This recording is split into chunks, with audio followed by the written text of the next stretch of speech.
Igsuon may buntag mo ni siya ang word sa atong devotion karong adlaw.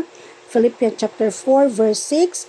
Do not be anxious about anything, but in every situation by prayer and petition with thanksgiving present your request to God, and the peace of God, which will transcend all understanding, will guard your hearts and your mind in Christ Jesus. So meaning mga igsoon, dili kuno ta dapat mabalaka no sa maskin unsa, but pinaagi sa ato ang pag-ampo, pinaagi sa atong mga petition, sa atong mga request, no, iampo na nato, ato na siyang pangayuon sa Ginoo uban sa atong pagpasalamat ug tagaan tagkalinaw nga walay sama nga sa paghatag sa Ginoo sa ato, nga walay maskin kinsa makatugkad ani nga dili ni siya mahatag sa maskin kinsa nga tawo.